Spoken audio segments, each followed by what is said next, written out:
Good evening, welcome to the Personnel Committee meeting of February 13, 2025. Please rise for the Pledge of Allegiance. Legislator Goldman, would you lead us, please? I pledge allegiance to the flag of the United States of America and to the republic for which it stands, one nation under God, indivisible, with liberty and justice for all. Roll call, please. Legislator Adnesio. Present. Legislator Goulman. Present. Chairman Yaki. Present. Item number 3 is the acceptance of the Personnel Committee meeting minutes for October 15th and November 2024. Item number 4 is the approval of a reclassification of the position title of Commissioner of Health to Public Health Director. We have Mr. Eldridge, our Personnel Director, here to explain. Good evening. Good evening. So I think most of you will remember that I think it was the December meeting that I gave an oral report indicating that we would need to reclassify the position of Commissioner of Health to a Public Health Director. For a county that's under 250,000 population, you can have either a Commissioner of Health or a Public Health Director. I think, as you know, we've been recruiting for a Commissioner of Health. It was difficult. We had been doing it for quite some time. We actually had a very good candidate for Commissioner, but unfortunately, after getting involved in the vetting process and so forth, the person decided to back out. I'm not sure if they got a higher offer from the current employer or whatever, but they did. So when I went back to the state, and I've been in constant communication with the New York State Department of Health over the last couple of years, because when we got to that point, and we have an interim commissioner, when I got to that point, I wanted to be sure that we have a candidate and we could fill the position. And since we had the option of either a commissioner, that has to be a physician, or a public health director, that we had that as an option. So we advertised for both commissioner following the withdrawal of the candidate in December of '23. So we continued our recruitment, but we recruited for both a public health director and a commissioner. And we're still unsuccessful with commissioner, so we had some very, very good, excellent candidates as public health director. And prior to 2005, we always had a public health director. And with a public health director, then the law requires, and the regulations of the New York State Department of Health require that you have a medical consultant. So with that in mind, when we went through the budget process for 2025, monies were put into the sub-contingency for the engagement of a medical consultant. And so we do have an excellent candidate that you'll be meeting tonight. And so the step that needs to be done is we need to reclassify the Commissioner of Health to a Public Health Director. And there's sufficient funds in that along with the sub-contingency, to also engage the medical consultant. So I apologize, I didn't prepare a resolution for this, but I can do that certainly tomorrow morning, which would create or reclassify the position of Commissioner of Health to Public Health Director. And it would only change upon the starting of the Public Health Director if the person is confirmed. I have cleared that through law, I've cleared that through the state. They're fine with that and would remain as a commissioner with the current commissioner until such time as the individual could start if confirmed. And then that's when the change would occur. And the monies would change at that point too. And there's, I think, I know that Sheila in Finance was preparing the monies to account for that getting into, because the Commissioner of Health is funded through the year at a higher amount than the Public Health Director. So there'll be some savings, but we need to reclassify the position. The interesting thing is too that in the law, in the charter, it says that the county shall have either a Commissioner of Health or a Public Health Director. Go back to the savings we were talking about. How is that working? Fine. I don't have the exact numbers. I think Michelle may have some numbers. Sheila is preparing that. And I don't know what the net is, but there's a net going from health commissioner, but now we have a consultant. And I just want to be clear, because at budget time, while we have budgeted the money for it, we had to increase the budget to cover the 2 positions. While we're saving with 1 position, ultimately, I think it's about a $40,000 cost, more per year, just so we're, everybody transparent about this. And the current commissioner is the person that, we would be engaging as the medical consultant. Now, there was some confusion, would he, if everything worked, would he be staying on a contractual basis, or will he stay on as an employee? It's really his option. We can do it either way. We've had it both ways in the past. We've had it where it was a position. The term medical consultant is what's in the regulations, and the state has indicated doesn't concern them whether it's an employee and it's a position in the budget, or whether it's on a contract. So wouldn't it work out better for the county if he was just paid as a contractor rather than? it'd be less cost. It would be because less. You wouldn't have the benefits attached, but the But individual prefers the other. It's his. Well, it's whatever you folks approve. I would encourage you to do that. In terms of speaking with him, he's expressed that preference to me. Right, so that's been cleared up. He wants this. I Would believe, like to yes. stay on as an employee. Okay. Okay. Dr. Mike can be, vacillate sometimes, but Yeah. my last conversation with him was that's what We've he seen was. that. Yes. Yeah. We all love him, though. But we love him, yes. Yes. Anyone from the committee have Legislator Adnesio? Thank you. I do have a question regarding, Dr. Mike taking this on right now as the consultant. How difficult would it be to find someone else if he decides that he doesn't want to That's a on good this question. position? That's a good question. And what would the salary be for somebody coming in as a medical consultant? Because he's already here, he might be, be taking less money at this point. Yes. So, We haven't recruited for a medical consultant since we've had a commissioner Right. going back to 2005, so in 20 years. I wouldn't think that's that difficult of a task. It's not a full-time position. It's basically an on-call position, however. And there's certain orders and so forth, medical orders that have to be signed by a physician. And it has to be a physician. right. The public health director, is that a civil service title? Is that a term position? How does that work?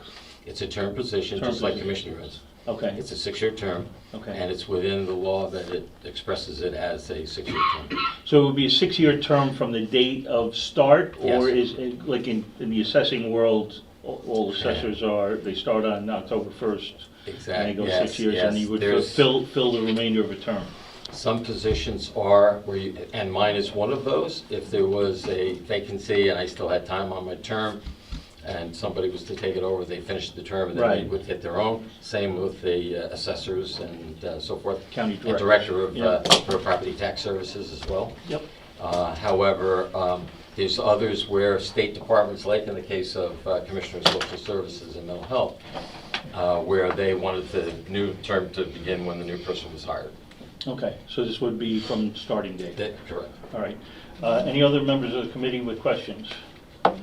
Legislator Crowley. So with the new public health director and Dr. Mike's either staying on or taking a consulting firm job, what happens in the case that Dr. Mike decides, and I'm just hypothetically speaking, says, I want to move to Florida?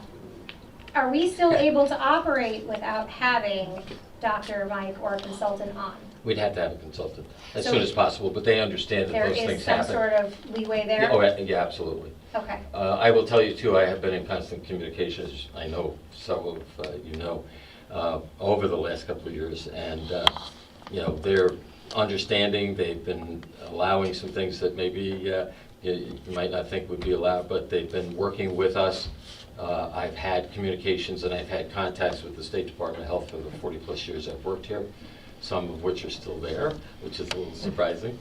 But they want us to be successful, and yes, we would be able to recruit somebody, but we'd have a period of time to be able to do that. So, sorry, just to follow up, Go through the ahead. chair. So legally, we wouldn't be have any issues without having somebody there, let's say for 90, because as you said, it's been hard to fill this position. So let's say the state gives us 90 days, legally, we wouldn't be putting ourselves into a predicament, or taxpayers. Two things on that. One is we wouldn't be filling a commissioner, which is the hard one to fill.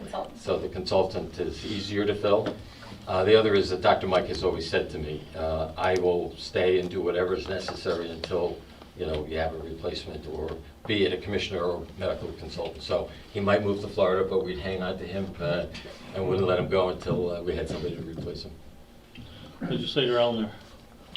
When this was originally presented, it was presented as a savings. Based on what you're saying here, because we're going to have a legacy of 2, this is $60,000 more than what we're currently paying. And I'm not comfortable with that. We're also losing a degree of prestige because we no longer have someone who's got direct contact with the people in New York State who are also MDs. So my first question is, if we're being transparent and it is at least $60,000, depending upon if there's a family plan, why wasn't this additional cost offered when we were looking for additional pay offered when we were looking for a medical doctor, commissioner of health? We raised the salary significantly over the last couple of years. But you can still raise it 60,000 more Well, based on I what we can have tell now. you, Legislator Ellner, that we never said that it would be cheaper. What we said was that, and I actually made the point that it would be 2 people, it would be cheaper to have a public health director than a commissioner. I'm going but to the overall respectfully cost- disagree. Yeah, I'm going disagree. to respectfully disagree, because during the budget season last time, it was sold as a cost savings. Okay, that's news to me. Yes. I'll continue if you want. No, so that's my concern. Okay, we're doing a little bit of a shell game here. Okay, there is an absolute increase in cost, and this cost could have potentially been reduced. So at this point, without additional information, I'm very uncomfortable. Legislator Sage. I was going to go a different direction. I was going to ask about I know we've talked about this many times before, but about the MPH requirement in the state of New York. How close are we getting to that as far as reducing the burden of having an MPH? That's something that's been discussed for quite some time. There was some confusion because there was a recent law change relative to membership on the Board of Health, but not the qualifications for a Commissioner of Health. There's been discussions across the state, but I know of no, I'll say, movement that this is going to happen in any time soon. Yeah. It's been a requirement for a number of years, and I think it makes it hard for smaller counties to be able It to is. recruit and to It is. get, people to fill that position. Makes it more difficult. It is hard. It is hard. Yep. Any other members of the legislature? Anyone from the public wishing to speak? All right, well, I'm going to make a motion to approve the reclassification of the position title of Commissioner of Health to Public Health Director. Do I have a second? Second. All in favor? Aye. Thank you. Item number 5 is the approval of the confirmation of the appointment of Public Health Director of Putnam County. This is coming from the County Executive. I'm going to welcome Mr. Rodriguez. Mr. Eldridge, you could stay. Now, it's Ryan. It's Rian, actually. Rian, sorry, Rian. Oh, that's fine, okay. You already corrected me once. Messed it up again. I've had to take a few times to get that too. Welcome. Thank you. I'm going to start off by asking you just to tell us a little bit about yourself. This is a big job. You're filling some big shoes. And Sure. So, first and foremost, I'm the father of 2 beautiful children. I have a 27-year-old daughter who works for the Anchor school system. I have a 17-year-old son who's a senior at Brewster High School, who's all about wrestling these days, but looking forward to going to SUNY Delhi. I am a epidemiologist by training, so my master's in public health is in epidemiology from New York Medical College. I have over 30 years experience now in healthcare delivery.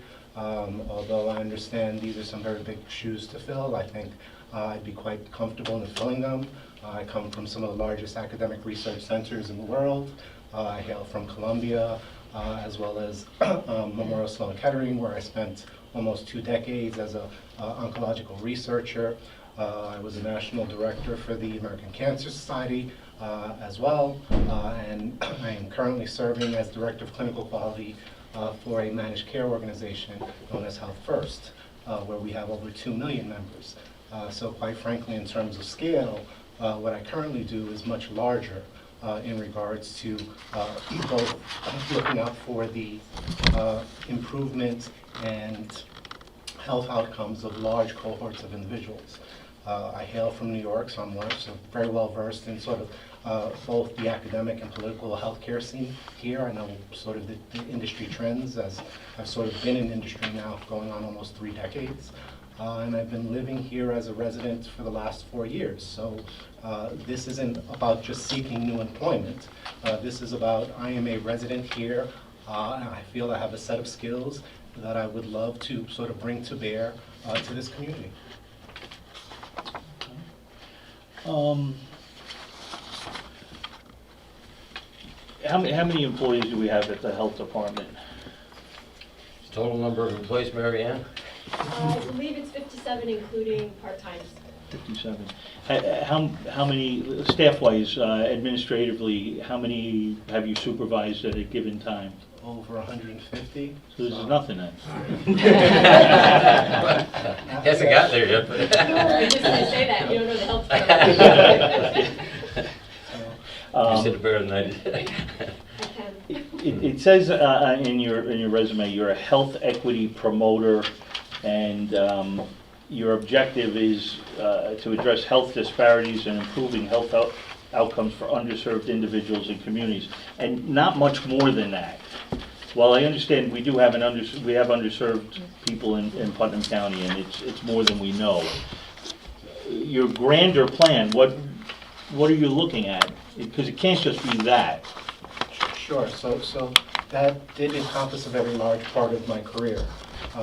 So I'm very well published in that area. But I also spent the last 9 years in clinical quality for a managed care organization. That's not about underserved communities, right? That's about sort of making sure that health outcomes are optimal for all of our individual members. And quite frankly, you do some really good work here, right? You don't need a change agent. Let's be honest here. You do very well on your state rankings, longest in terms of longevity, lowest in terms of child mortality. You guys do some amazing work here. But you could use an optimizer, right? There are certainly some health indices that are recognized that can use some work. And I certainly think that I have the skill set that can assist in sort of bringing this department sort of to that next level. Thank you. Yeah, that's great. Do you have any, Putnam Community Hospital is kind of the major place most of us go in Putnam County. Do you have any relationships there at all? Do you know any of the staff or the administration in Putnam Hospital?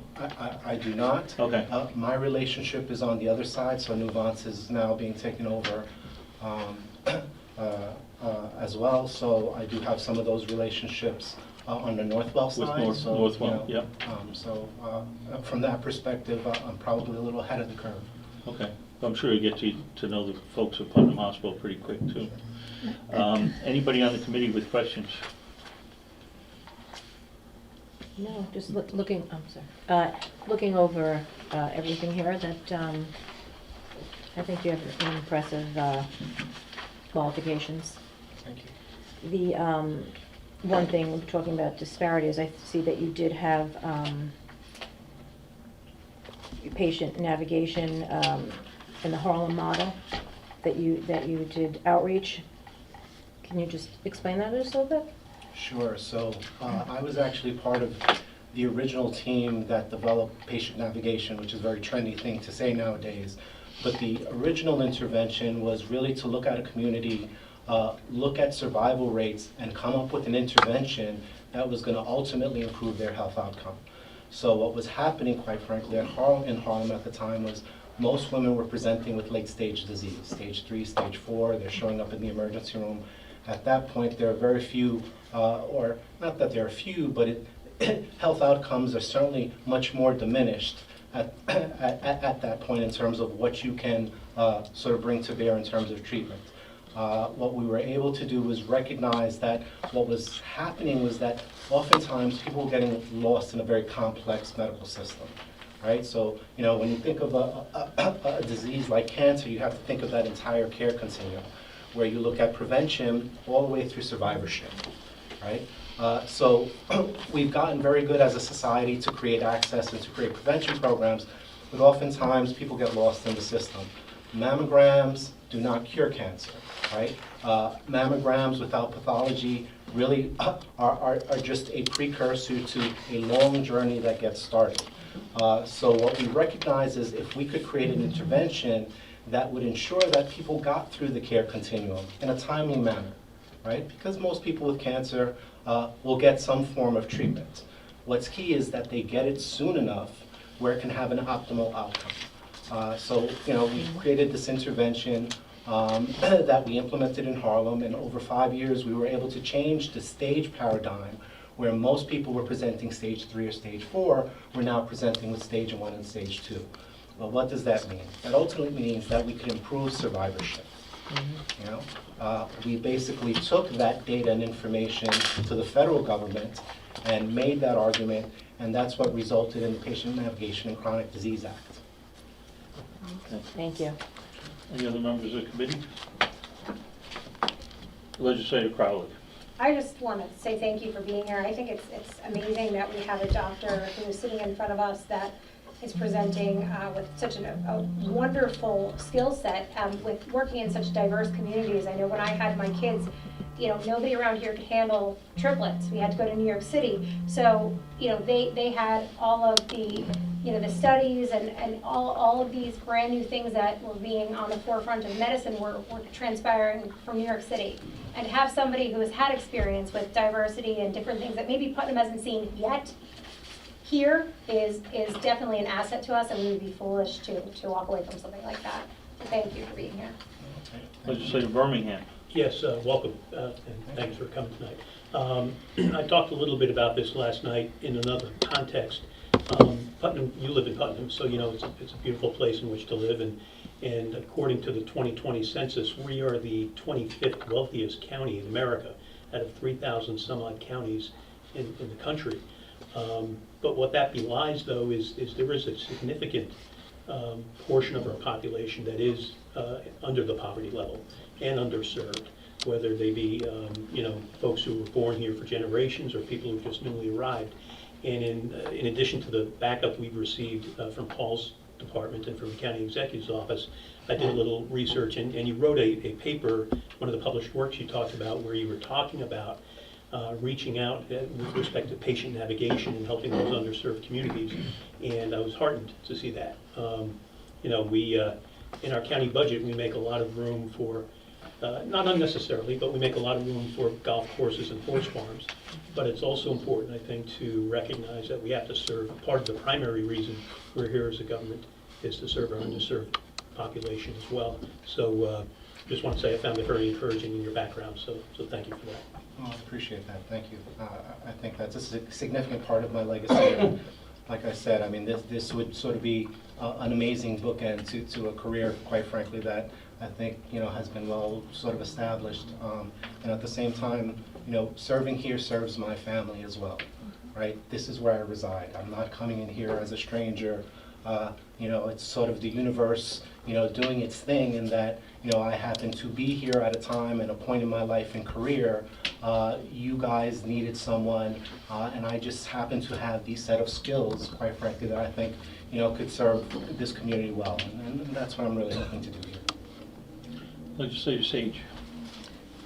Thank you for coming this evening, Mr. Rodriguez. And I was lucky enough to meet you previous because I was on the committee when we were interviewing, and I thought you were an amazing candidate, and I'm very happy to see you sitting here today. You spoke a lot about your experience on the medical side, and you know, for Sloan Kettering, I'm a breast cancer survivor myself, and I think that's hugely important.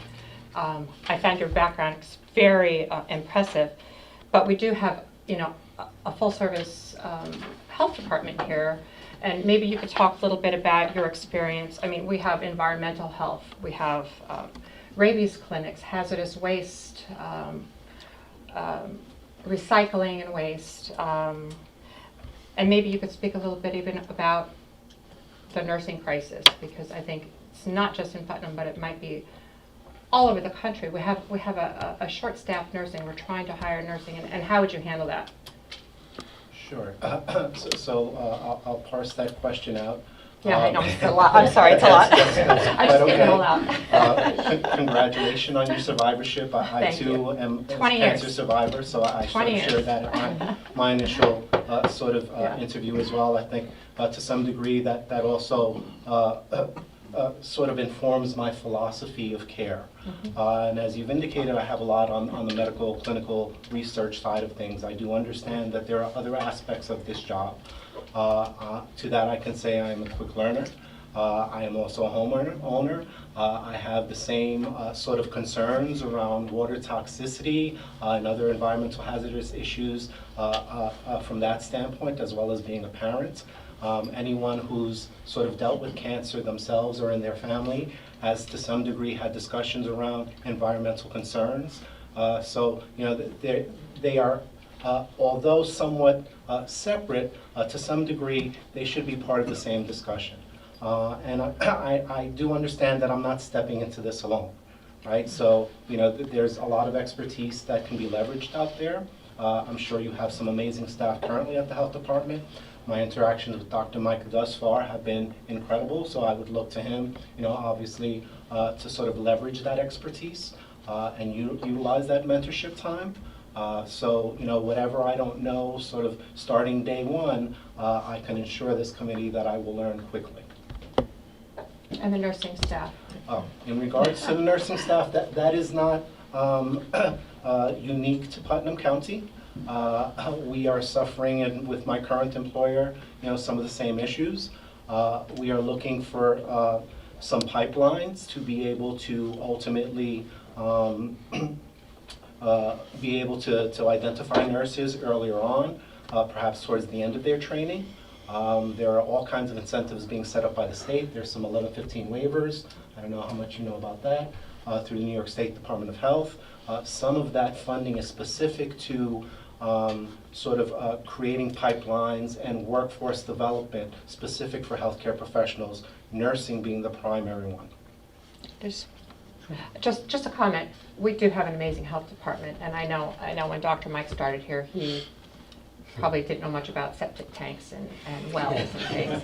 So you're going to have a great resource and a great staff, and they're true professionals, and they do an amazing job here. So it's a pleasure to welcome you here, Private Park.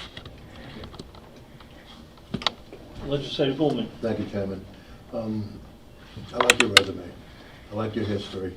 I worked for Albert Einstein College of Medicine for many years when I was younger. And working at Harlem Hospital, I'm sure, was an interesting experience. And, you know, the North General Hospital, you have a good boots on the ground kind of, you know, experience. Putnam County, we have, in many ways, we're split when it comes to health. The people on this side of the county participate in Brewster at the hospital. I represent an area I represent Putnam Valley, which is on the western side of the county. We don't come over here for healthcare. We go to Columbia Presbyterian in Cortland. I was there this morning. So it would be great to see the health department reach out in many ways to the western side of the county. So, to use a simple word, not to lose business. You know, keep it in the county and don't, you know, go into Westchester County. So I'm glad you're a part of us, and welcome aboard. Thank you. Thank you. Legislator Ellner. Water and wastewater is what I do for a living. It's very, very near and dear to me. You mentioned Sloan Kettering. I actually sold the entire recirculating research water system to Sloan Kettering 20-something years ago on York Avenue. Great, I drank some of that. But that's where we're going here. I was just, yes, you do have available resources, but I'd just like to know some of your thoughts on drinking water in Putnam County, because Putnam County is very diverse in that there are some municipal water systems, and there's a tremendous amount of wells. And on the other side, for discharge, there are some wastewater treatment plants, and then there's a lot of septic. And the other thing, which the town of Carmel, their auto dialing system got out tonight, there was a pipe burst right here on Fair Street, and there's a boil water alert. So I just like to hear some of your thoughts on that, please. Sure. So I am a city kid who moved up here, and my first experience with well water, well, quite frankly, was not first moving up here. I had a brother that moved to Wingdale about 20 years ago, so I was somewhat familiar with the area. I sort of fell in love with Putnam County, fishing the watersheds. So water to me is very important, not only because it sustains us and we all want healthy drinking water for ourselves and our families, but it also provides all kinds of pleasure and enjoyment as well. So I think, first and foremost, we want to make sure that we have premier water. And I would, look to individuals like yourself to see, how can we best institutionalize those kinds of systems, right? So this was very informative to me in terms of, what the distinctions are in the different areas, right? So let's see how we can work together to make sure that we're doing whatever's appropriate and necessary so that we have good, clean drinking water now and moving into the future. So, you seem very well versed in terms of perhaps where we may have some deficits that we need to address. I think it's very important on the health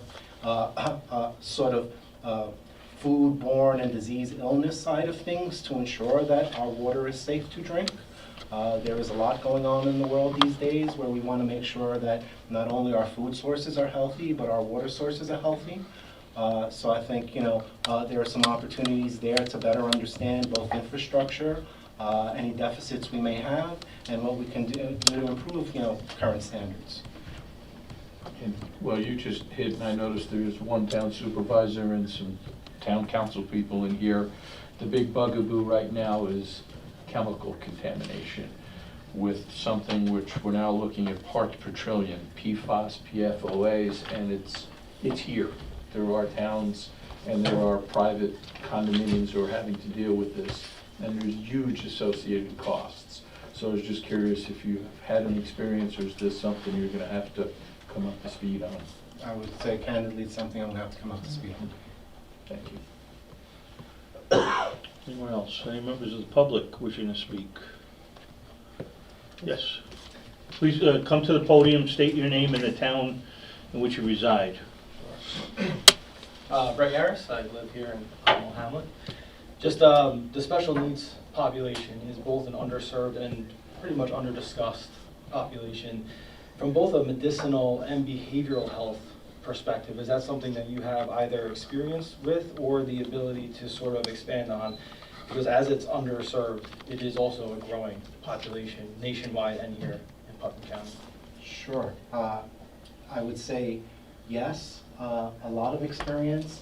BH and mental health issues are sort of being felt, throughout the country. So this is not specific, or unique once again to this area. There are a sort of bunch of clinical quality standards that are being looked at to sort of create a portfolio of standards around behavioral health issues to really assess what access looks like. Right, so oftentimes there's a very large need for mental health services right now. Being on the healthcare plan side of things, I have the ability to sort of take a look at what's happening both at a municipal level, state level, and national level. Right, and just like we're seeing with nurses, we're also suffering from not having enough behavioral health professionals, quite frankly. Right? We need more licensed social workers out there. We need more, counselors, psychologists. But once again, the good news is the 1115 money is trying to address some of these deficits associated with these, man/female or woman power issues associated with not having sort of sufficient coverage in particular areas. But there's some phenomenal work, I think, being done here in terms of early intervention that I think, can help. I have a teenager who's sort of post-pandemic. So just sort of seeing what that trajectory has looked like for our teenagers, and some of the issues that they're sort of dealing with, and the fact that there have been these sources such as vaping, which have been sort of these short-term, comfort scenarios for them, which is quite concerning for me as well, right? So that's become another vehicle by which our teenagers are now sort of running away from reality and not dealing with issues, not addressing issues. So there's sort of a plethora of sort of things at hand. But once again, I would say the good news is there are attempts being made to address these issues. I appreciate that. If I could just add one more thing, the early intervention is great here. One of the biggest challenges for the special needs community, right, is when they age out of school system services. Right. That's a nationwide challenge. It's a huge challenge here, I know, for families here in Carmel-Hamlet, but Putnam County at large. So I would just please implore you to make that a part of what you do. And thank you very much for throwing your hat in the ring and for stepping up to such an incredible challenge. So thank you for that. Thank you for your question. Thank you. Anyone else? No other questions? I'll make a motion to approve the confirmation of the appointment of Rian Rodriguez as the Public Health Director of Putnam County. Do I have a second? Second. All in favor? Aye. Aye. Congratulations, you're off to the next step. Sounds good, I appreciate it. See you in March. Look forward to collaborating with this body and all the residents of the county. Thank you. Thanks for coming out tonight. Nice to meet you. See you. Thank you, likewise. Item number 5A is an FYI. It's a memorandum response from Mr. Eldridge to Legislator Ellner. Please, if you haven't already reviewed it, please review it. Item number 6 is the approval of the confirmation, the appointment of the Director of the Office for Senior Resources, Marlene Barrett. Welcome. Welcome once again. I think you're a little more familiar to us than the previous candidate. So I'm going to open up, anybody on the committee have any questions? First of all, would you like to say a few words? I want to give you that opportunity first. Yes, thank you. So yeah, I think the interview for this position was probably one of the best interviews I've ever been on. It was a dialogue on my past and experience with the Office for Senior Resources. Nice to meet you, the new legislators. I look forward to working with you guys. I've been with the office for 13 years. I started off as a caseworker. I was deputy director for a little under 2 years before this position. So I started in this department. I plan on ending in this department. I've, boots on the ground, I've seen the impact the department makes to the community. Not only professionally, but personally. I had my own family members utilize the services. I have friends and their family that utilize the services. We have a very small community. Our older adults are connected to us in every way, whether they're our own, our neighbors, our friends. So I understand the position I have and what I can do, continue to do. We provide amazing services through our department. I plan on continuing that, and also because of growing number of older adults in Putnam County, we're at 26% right now, and the trajectory is only going to increase. So we need to also acclimate to the residents aging in. So not only do I want to stay the course with the phenomenal work that we're doing, but I also want to adapt and expand to the needs of our growing population. So, so I just wanted to say look forward. Possible to continue working with you and serving our older adults in Putnam County. Mr. Eldridge, once again, is this a termed? No. This is a civil service? At pleasure. Appointment. Okay. Any members of the committee having any questions? Just congratulations. Any members of the legislature, Legislator Sage? I was again lucky enough to be involved in all of the interviews, the process for this, and you're an amazing candidate for this position. It makes me proud to have somebody come through the ranks in Putnam County through our department and to want to continue in a leadership position. I think you're well qualified for. Your enthusiasm, your knowledge, and your compassion are a huge asset to our seniors in Putnam County, and I know that we're going to see you thrive in this position in the years to come, and I'm so thankful that you've risen through the ranks and accepted this position, and I'm very proud to be able to vote on your behalf, so thank you. Anyone else? Any members of the public wishing to speak? All right, with that, I'm going to make a motion to approve the confirmation of the appointment of Director of Office for Senior Resources, Marlene Barrett. Do I have a second? Second. All in favor? Aye. Aye. Congratulations until the fold. Great. Thank you so much, I really appreciate it. Thank you. We're seeing plenty of you soon. Have a good night. Take care. Good night. Item number 7 is the approval ratification of the Civil Service Employees Association, Inc. collective bargaining agreement.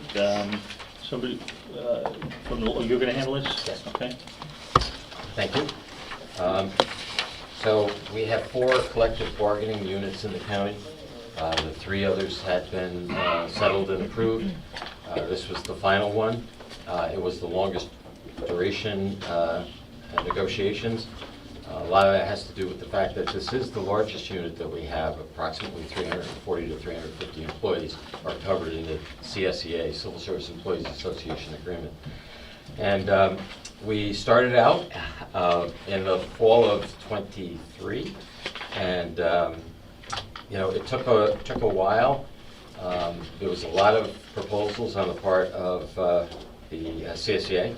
They had a lot of concerns, but we went through them all. We worked very, very diligently and hard over a long period of time. I think the flavor or feeling at the table was very mutual respect and understanding. So in the memorandum of agreement that you have, there's a lot of issues that have been covered.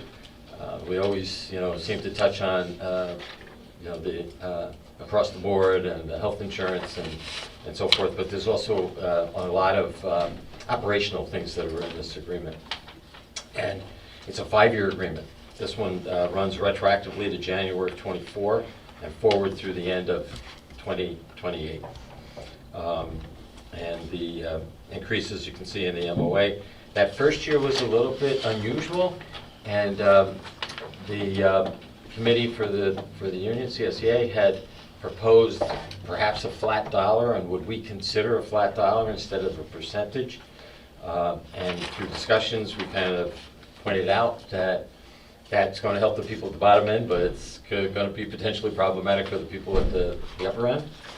And after, I would say, 2 or 3 sessions really just dealing with that and doing a lot of calculations with the support of our finance department, Sheila and others, and Kathy Dean Frick in the finance department, we realized that there was kind of a cutoff point where, you know, a flat dollar might be a little more favorable to people at the low end, and then there's a point where it starts to diminish for people at the upper end. So that first year is something that is new, that we've never done before, but we basically granted a salary schedule that increased by $850, those at the level where it was at least equal to or more than the 2.75 that would accrue to the folks that were above. And I remember talking with the lead negotiator for the union, and he said, how are we gonna put this on a chart? I said, it's not a problem. I said, once it hits 1850 and it's the percentages, then you know, not going to diminish below 1850, that's where the cutoff is. And we created the schedules, they looked at it, they were in agreement with it, and we moved on.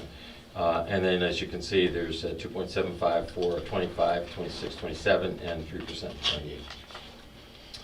A lot of the others, and I'd be happy to walk through this ad nauseam here if you would like. I don't think we need to. I mean, this is something that we've all reviewed in the Okay, past. yes. Some of us have reviewed in the past, and we've had this to review. The only thing I would, and it's a matter of form, if you go to page 5, there's some handwritten changes Yes. to the contract. This is a contract, a Yeah, proposed this is the contract. memorandum of agreement. Okay, all right. At some point in time, this will be cleaned up. Oh, absolutely. This is just the MOA. We have drafted That's the... all I want to hear. Yes. Thank you. Yes. That's it. Yeah, it was a thought that came up later from, actually both of us. It's like the schedules for on-call actually touched on more employees than titles that were mentioned, and we wanted to be sure that we were fair and equitable to all of those that might be on I have call. no objection to the substance, it's the form. Yes, I know, Okay, okay, that's all. Yeah, we didn't want to have to redraft it one more time. Any members of the committee? I just figured something like this, you guys had a Word document that, Well, yeah, we did, but, as you work your way through these things, something comes up at the last minute. And we were actually ready to sign when it came in at the very last minute, and rather than go back and reprint it and do it. We were also working out of the Bureau, but, it was easier to do it this way. But that's just the memorandum of agreement. This is not... I don't want to nitpick, but this was signed on December 19th, and we're in February. Well, because they needed time to bring it forward to their folks. They did quite a few, multiple days of sessions, with multiple sessions, to bring their 340, 350 employees up to speed. And they asked us and said, we need till the end of January to fully advise all of the employees. Okay. And are you okay with that? Obviously, December 19th was before the holidays, so they only started that really in January. We gave them the time to do that. They had a lot of turnout. And the end result, I think, by them doing that was, this was overwhelmingly approved. Any questions of the committee?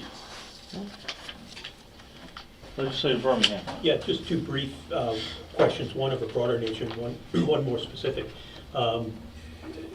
I know, serving on the other side of the hall many years ago, I know it's always a give and take Yes. between the union, whichever union it is, and those representing the taxpayers, the administration and the legislature. And I heard about, you told us about the 2.75 up to 3 in the last year on the salary side. What kind of givebacks did the taxpayers get at? And I do see that there are some in here, but if you could highlight the more Yes. important ones. Sure. Because I think that's worth mentioning too. It's not just a whole Oh, no. Yeah. increase of salaries Yes. with nothing coming back to the No, taxpayers. So if you could just Sure, highlight just a couple be of happy those. to do that. So looking past page 1, I talked about those across the boards. One of the items, a number of these changes in here were really housekeeping, things that we have been doing but were not specifically spelled out in the agreement. So there are a number of those. For example, on page 2, at the top, modify and provide the workday for OSR is 8 to 4. That had been in place for a number of years, but it wasn't expressed that way in the contract. And the food service helpers and cooks come in through 7 to 3, because they're preparing the food and so forth. I said, let's get that in the agreement so we have it. But when you move on to the next section, which is variation of the work week, and we often want to have some flexibility and variation of the work week so we can meet the needs of our citizens and we can have the appropriate people available when necessary. So the next section that talks about variation of work week, we used to have specific titles in OSR, and we asked the union for not only OSR but the Youth Bureau that all titles have flexibility in work schedule. And it's an agreement between the employee and the department head, but it provides, it's very helpful when you're providing meals, obviously in OSR, and when you're meeting with folks that may need home attention or attention at home. And the Youth Bureau titles, a lot of those meetings and so forth are with groups of children in the evenings. And they've always been very good. The employees have said, we're willing to do that, that's not a problem. And we also communicate that upon their hire. And we wanted to have that in the contract. So there's 2 areas right there. A couple of housekeeping things relative to the hours for outside blue collar. If you look at comp time off, this is an issue that has been a bugaboo for the county and for a lot of employers for a long time. The Fair Labor Standards Act allows accumulation of comp time up to 240 hours. That's a lot. I think actually I'm wrong with that, 240 days. No, it's hours. Take it back, it's hours. We wanted to reduce that. And so for the majority of this unit, we've come to an agreement to lower the 240 down to 175. And that may not be too obvious of a help to the county. But what has happened in the past is that if they hang on to this and they keep it, then when they leave, they get paid at the salary they're leaving at, as opposed to what they earned it at. So you'll see on page 5, for example, that we're going to pay off any monies to people, folks that have more than 175 hours, and we're going to pay it at the 24 rate.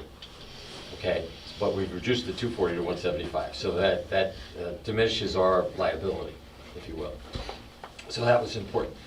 I will tell you, we in tracking this, there were only actually 18 employees that had beyond 175. So it wasn't a huge nut to pay off, if you will. We gave them the option to decrease it during 25, or we'll pay it at the end of 25 by January of 26 at the 24 rate. And this is a little off topic, but you remember in the 1980s, there was a management personnel person who had how many days of comp time that when he retired, it was well over half a year's salary, I think. Well, what we have done, Because management don't. This is going back 40 years. Yeah, and management, Slash- it's been 30 probably years, 25 years. Yeah. There's no earning of comp time by managers. Right, but- But the regular managers or department heads, no. The others can take the time, but they're not paid Speaking for of it. the park person at the park.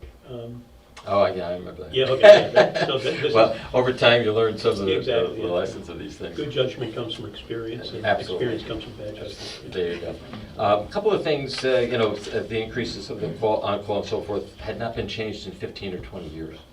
One of the things that I was very concerned about, and we had an incident or two that kind of touched on this, and that is we required anybody that drives as a regular part of their duties that they have to have a clean license. We have the monitoring of that on a regular basis. We have a system for that. But the previous wording talked about convictions. And we wanted to know about summonses. Because if somebody gets a summons for reckless driving, we don't want them driving. We want to know about it so we can take them off their driving for the county until that's rectified. So where it previously said convictions, with the exception of DWI when it was a summons, we expanded that significantly. And they're listed on page 7. So let's look at some other things. A couple of minor increases here and there. Personal time is credited at the beginning of the year. And one of the things that was actually raised by the folks in finance was, somebody leaves the end of January, February, and they've already gotten their personal time for the year. We wanted to have a recoupment process in there, so we have a recoupment process in there now, if they have used it. Let's see, some other things here. Housekeeping. A very important one, for me anyway. And I think the legislature, the members that have been here for a while, we had a court case related to somebody that left, was not in the night shift program, but wanted the buyout, if you remember. Yeah. And we got a bad decision, I think, from the courts. So I wanted to put a stop to that because the night shift program says that you're eligible for a buyout in retirement if you retire with the health insurance. So you get a buyout for something you have. But if you're not in the plan, you shouldn't be getting a buyout. So what are you buying out? So we got a bad decision. It was unfortunate. I think over the many years I've been here, it's the only one that I really was like, how did this happen? And even the outside counsel we had, it was like it was hard to understand it. We put in a provision that says there's very clearly that in order to be eligible for the buyout, this is on page 10, you have to have been in the plan at time of retirement. So that issue will never happen again.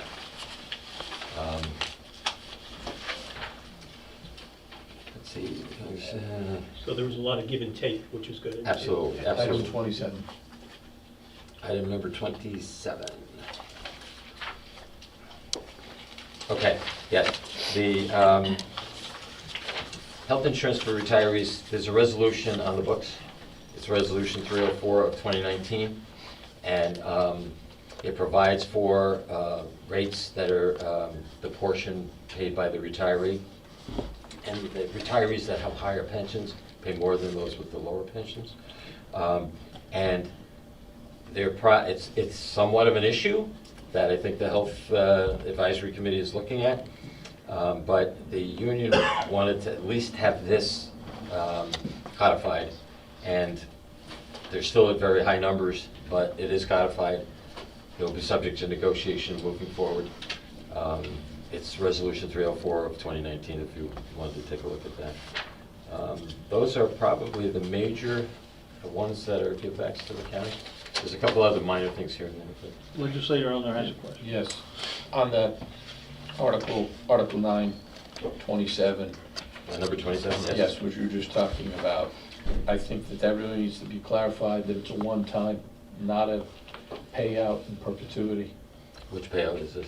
Any employee retires after January 1 Okay. age. That won't happen at all from this point forward. You will have to have all the time that they're eligible to have the health insurance. We could be providing the insurance, but if we give them a buyout because they did retire with it, that's a lot less costly than providing the insurance. So as long as they're a retiree eligible for the insurance, we'll do the payout. But nobody that... What I'm asking, is it a payout for perpetuity, or is it a one-time payout? It's a payout for the years that they're not in it. So it's an annual payout. So it can be for every year? Correct. But for their life, if you will, that they're eligible for the health insurance. And not taking health insurance. They're not taking health insurance, so we say that they get 50%, whether they have had family or individual, they get 50% of the value of the individual plan. That is cheaper than paying for the health insurance. Any other questions? Any members of the public wishing to speak? All right, with that, I'm going to make a motion to approve the ratification of the Civil Service Employees Association Collective Bargaining Agreement. Do I have a second? All in favor? Aye. Good job, Mr. Eldridge. Thank you. Moving on to item number 8, this is how we're going to pay for it.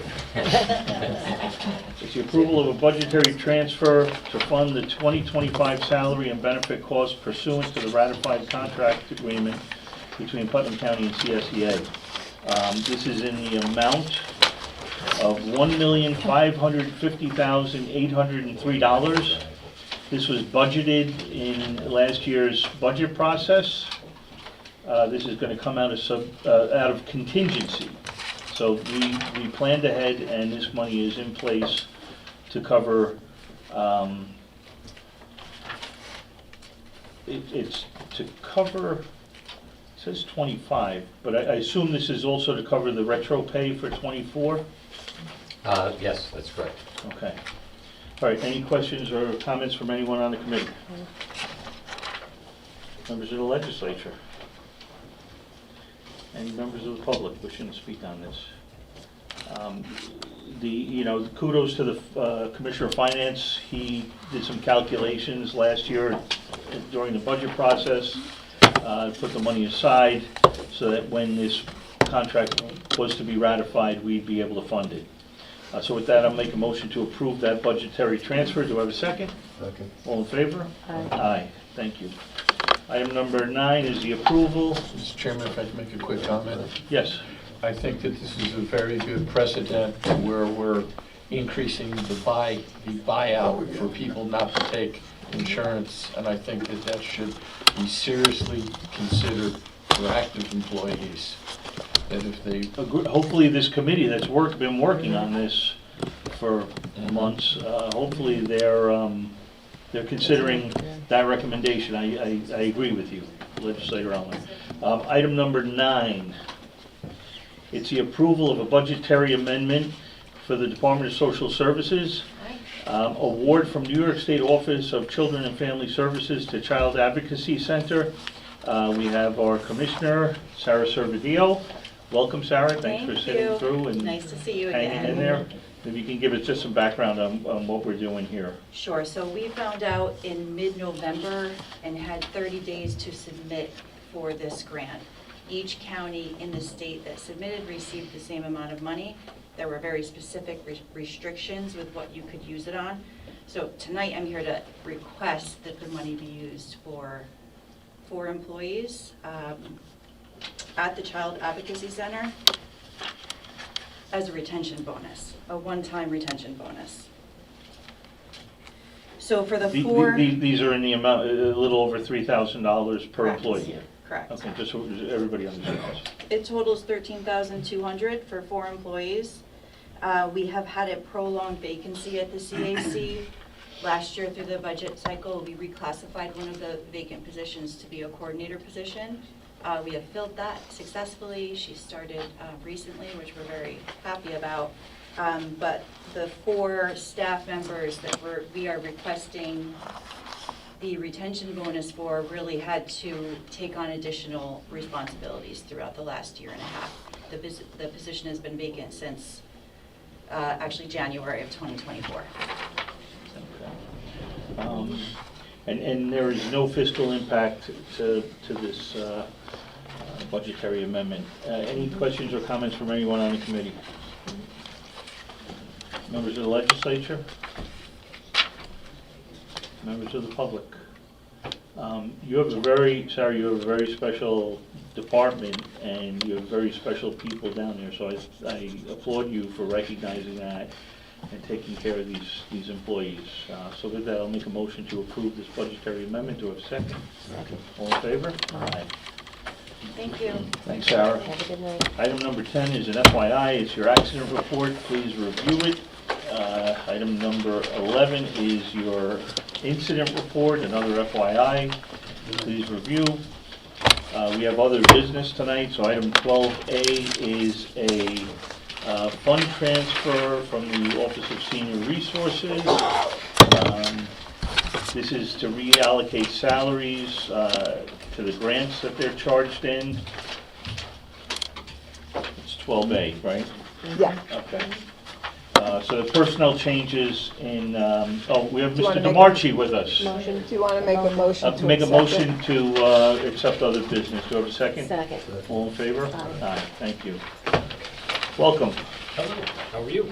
Good, thanks. Maybe you can just walk us through what we're doing. Sure, so in the past, we consolidated our budget for the 2025 budgetary year and got rid of some of our account codes that are null and void, as we say. So this position change just comes to move these salaries and applicable federal income tax amounts to where they are charged in our grant matrix, if you will. As a transparency issue, I think it's more favorable to have salaries allocated where they're being charged. Now, a portion of that is being charged to the account that they exist in, just not all of it.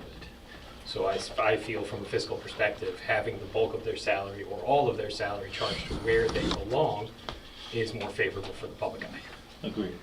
So this is just housekeeping. Housekeeping, correct. Any questions of the committee? Members of the legislature?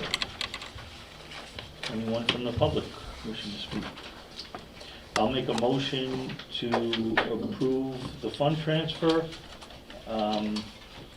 It's a fund, it is a fund transfer. Do I have a second? Second. All in favor? Aye. Okay, item 12B, motion to accept, this is other business, this is a budgetary amendment. Also, this is from the Commissioner of Finance.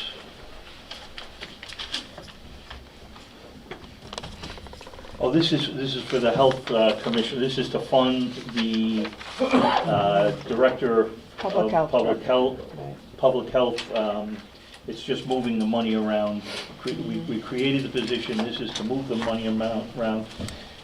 This is a savings of $56,256.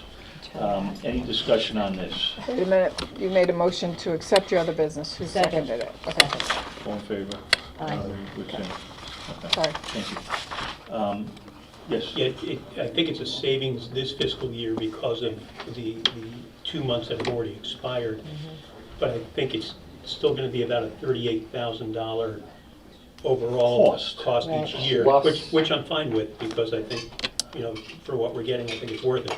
but I just want to make it. Right, and that was the point, that was 2 months the, into that the was the year. point I tried to make earlier, and I agreed with Legislator Ellner. It was sold to us during the budget process that this was gonna be a $70,000 savings, when in fact it's a $40,000. It's more than that, because you will now have 2 individuals on the healthcare plan. Right, the so it's fringe benefits is gonna be plus the more health. than, yeah. So the odds are it's gonna be 70.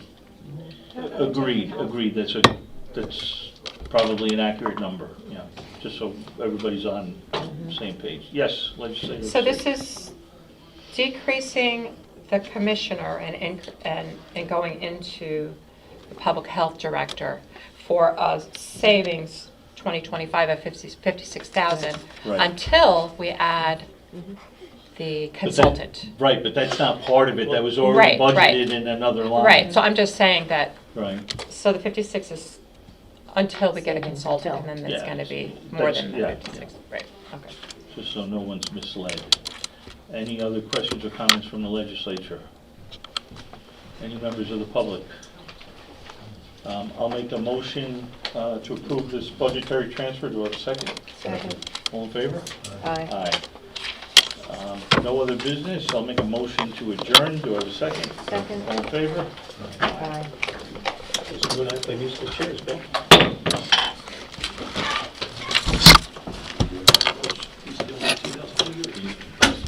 Huh?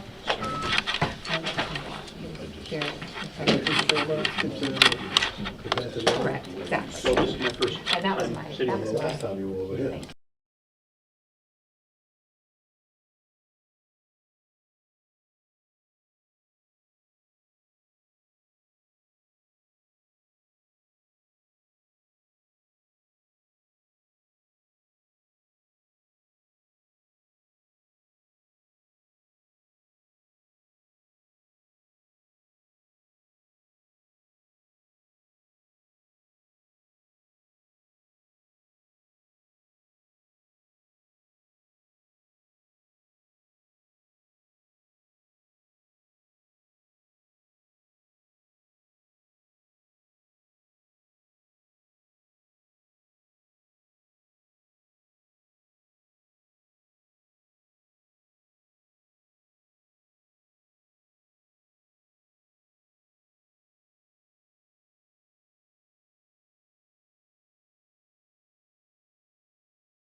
Good evening. Welcome to the Protective Service Committee meeting of February 13, 2025. Please rise for the Pledge of Allegiance. Legislator Birmingham, will you lead us? I Pledge allegiance to the flag and to the republic for which it stands, one nation under God, indivisible, with liberty and justice for all. Roll call, please.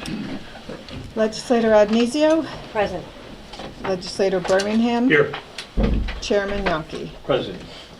Item number 3 is the acceptance of the Protective Service meeting minutes of November 21st.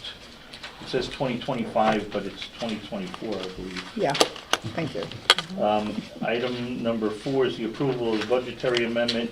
The Sheriff's Office, it's to amend the audio and visual equipment budget to implement GPS technology for Putnam County Patrol Fleet. I see we have Under Sheriff Lindert and Captain Grassi. Yes. Welcome. Thank you.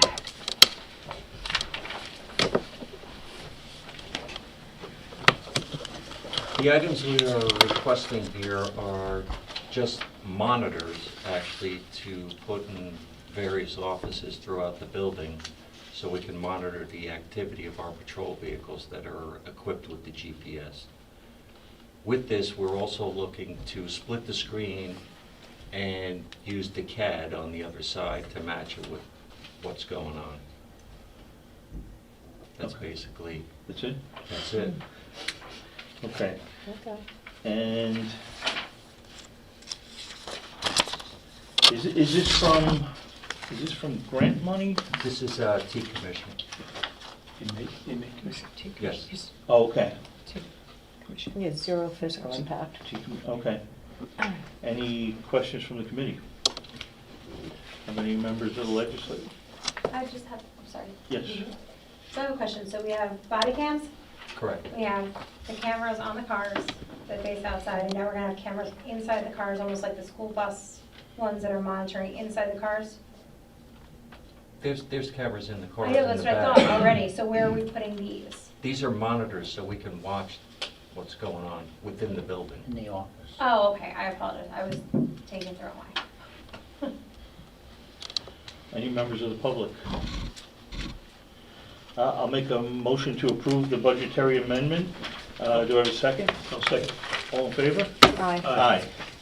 Another issue from the Sheriff's Office, item number 5 is an FYI. A DASNY SAM grant application through Senator Harkham's office. Under Sheriff, if you could tell us about that. That's to replace the correction Suburban, which is starting to age out. Okay. We moved another grant. We closed a grant that was pending and moved this in instead. All right, any questions? So I just want to, just to state that this will cover the cost of the vehicle, emergency equipment, and the upfitting. That's great. That's correct. Very good. Thank you, Senator Harkham.